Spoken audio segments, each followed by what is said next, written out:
Shalom, Kol Haloyim, La Yahweh, Ba'ashem Yahweh Shai, Ba'ashem Rakak Wadash. Once again, Kol Haloyim, Wahawad, La Yahweh, Ba'ashem Yahweh Shai, Ba'ashem Rakak Wadash. Double honor being to the head elders, who are the apostles and bishops of Great Millstone. And Shalom to you, Akim, out there in like mind, pushing this word and believing in this word in sincerity and in truth. Welcome to another installment of Psalms of the Day, where we glean knowledge, wisdom, understanding, and even prophecy.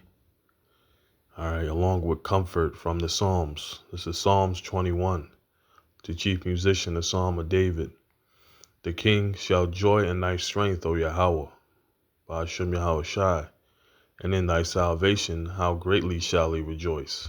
That's right. Thou hast given him his heart's desire, and hast not withholden the request of his lips. Salah. Yeah, back in David's life, he was given his heart's desire. He was given, spiritual power. He was given, his enemies under his feet. And that was a beautiful thing. But when Yahweh Shai returns, that's all going to come back. You see?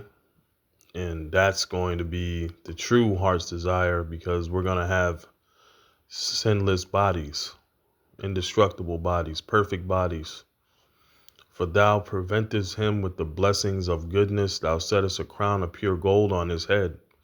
He asked thee of life of thee, and thou gavest it him, even length of days forever and ever.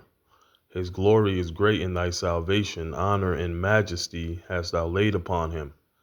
For thou hast made him most blessed forever. Thou hast made him exceedingly glad with thy countenance. For the king trusteth in Yahweh, Ba'ashem Yahweh Shai, and through the mercy of the Most High, he shall not be moved. That's why the scriptures speak about the sure mercies of David, which, Lord willing, we're a part of, which be in the house of David. Thine hand shall find out all thine enemies. Thy right hand shall find out those that hate thee. See, that's Yahweh Shai once again spoken of here in the Old Testament. Because you go to Hebrews, the 12th chapter, the 2nd verse, it tells you that Yahweh Shai sits upon the right hand of the Most High. Okay. Thou shalt make them, here's some prophecy. Thou shalt make them as a fiery oven in the time of thine anger, pursuing the Malachi 4:1. Behold, the day cometh that shall burn as an oven. Right?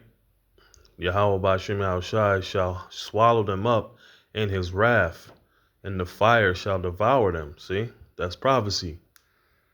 All right? That's what's going to happen to all the enemies of Israel.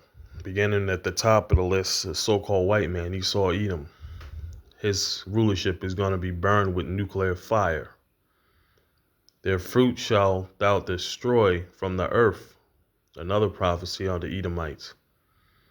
The scriptures say they're going to be cut off. They're going to be as they have not been. And their seed from among the children of men. For they intended evil against thee.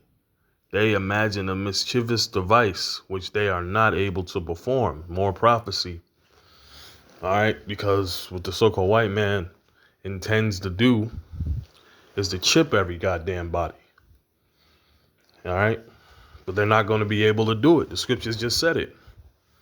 They intended evil against thee. They imagine a mischievous device which they are not able to perform. And then in Job 5, it tells you that they have an enterprise that they're not going to be able to complete, roughly paraphrasing.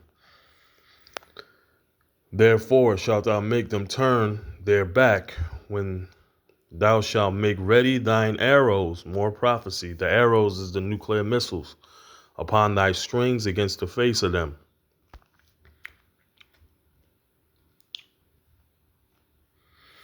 Right?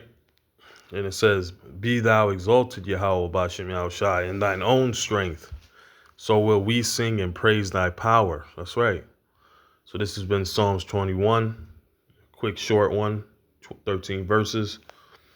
Giving all praises, honor, and glory to Yahweh Ba'ashem Yahweh Shai, Ba'ashem Rakak Wadash. Till next one. Shalom.